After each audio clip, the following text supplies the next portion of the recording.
Assalamu alaikum everyone, welcome back to Innovational Lens. Now let me show you how to approach sampling and give you an example of my own thesis sampling and also guide you about product finalization.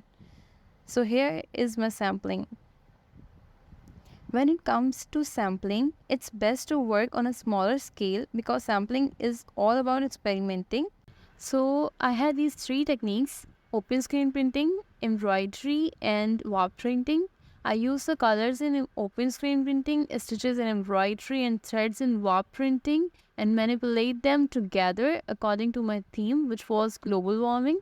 Basically, I showcase destruction by altering these elements to represent the impact of global warming.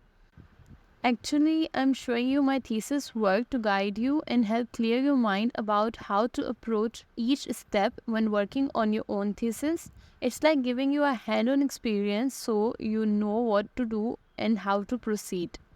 Well, moving forward, I tried out different techniques separately and then mixed them together, exploring one technique with another and the second technique with the third one. You should do the same in your sampling. Don't be afraid. The more you experiment without fear, the better result you will achieve.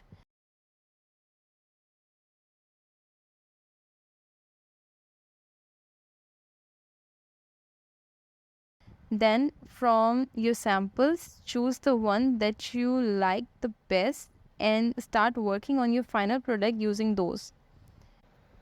And this is my product finalization sketchbook. Product finalization in the sketchbook is an important stage where you bring together all your ideas, concepts, and experiment to refine and finalize your design. It's where you make decisions about the material, color, shapes, and detail of your final product.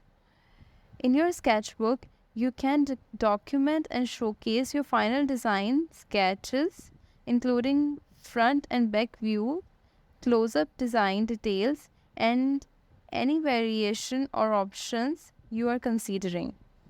You can also include fabric swatches, samples, or material references to give a visual representation of the intended textures and finishes. That's all from my last video related to my thesis topic. If you haven't watched the first videos, I recommend checking it out now because it's really important for your thesis. For more videos, stay tuned and subscribe to my channel. Thank you.